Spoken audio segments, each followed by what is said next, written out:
मित्रों, जन सामान्य को कुलीन के समान केवल सामाजिक स्थिति और राजनैतिक अधिकार में ही बराबरी प्राप्त नहीं हुई, बल्कि कुलीनता की ओर जाने का अवसर भी मिल गया।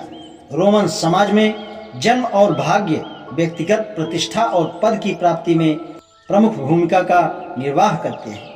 इसके अलावा मजिस्ट्रेट पद से भी समाज में प्रतिष्ठा बनती है। हर नागरिक जन्म से, चाहे वह जन सामान्य हो या कुलीन, किसी भी प्रकार से मजिस्ट्रेट की कुर्सी पर आसीन हो जाता था या इससे भी ऊंचे पद पर पहुंच सकता था, तो वह व्यक्तिगत प्रतिष्ठा तथा सम्मान का अधिकारी बन जाता था। उत्तराधिकारियों के लिए भी यह सम्मानित स्थान बन सकता था और इस प्रकार यह एक उच्च कुलीन समुदाय कहा जाता था। उनसे श्रेणी विभाजन पैदा कर देता था। इस प्रकार जब जन सामान्य पर से निषेध उठा लिए गए तो वे भी उच्च कुलीन श्रेणी में उच्चतर स्थान पर उनके आगे पहुंच गए। रोमन विधान में अधिकार और अनाधिकार के मामले में सांप्रदायिक आधार पर अंतर था, किंतु तथ्य यह है कि जन सामान्य पर लागू अनाधिकार अस्थायी नहीं थे। इन निषेधों का अस्तित्व था, किंतु कुछ समय के पश्चात उन्हें हटा दिया गया।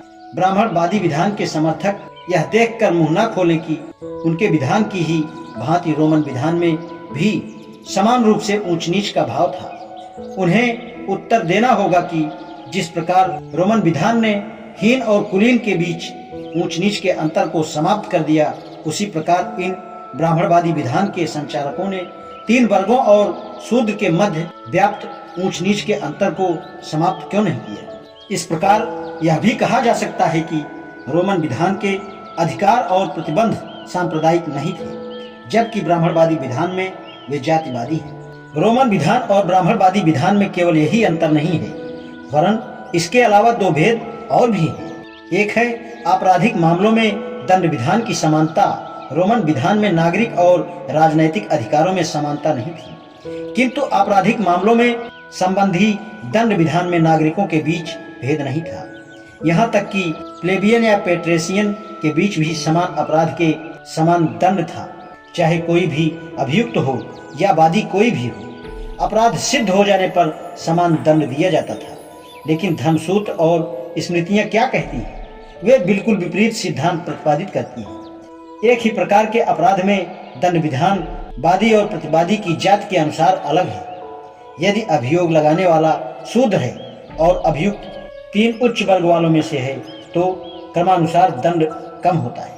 इसके विपरीत अभियोग लगाने वाला तीन उच्च वर्गों में से कोई एक है, तो क्रमानुसार दंड प्रावधान बहुत कठोर है।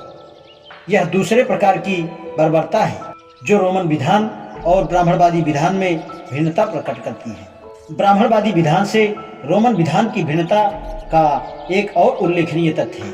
इसका संबंध निषेध की प्रकृति से है। दो तथ्य विचारणीय हैं। प्रथम तो यह कि रोमन समाज में जब भी कोई परिस्थिति अस्तित्व में आई तो प्रतिबंध लगाए गए, निषेध व्यवस्था लागू की गई। जैसे ही परिस्थिति बदली, वह व्यवस्था समाप्त कर दी गई और स्थिति में समानता लाई गई। दूसरी उल्लेखनीय बात रोमन विधान में यह थी कि जिसमें किसी की एक ही परिस्थिति अनंत काल के लिए जारी रखने का प्रयास नहीं किया गया। इसमें निरंतर परिवर्तन होते रहे।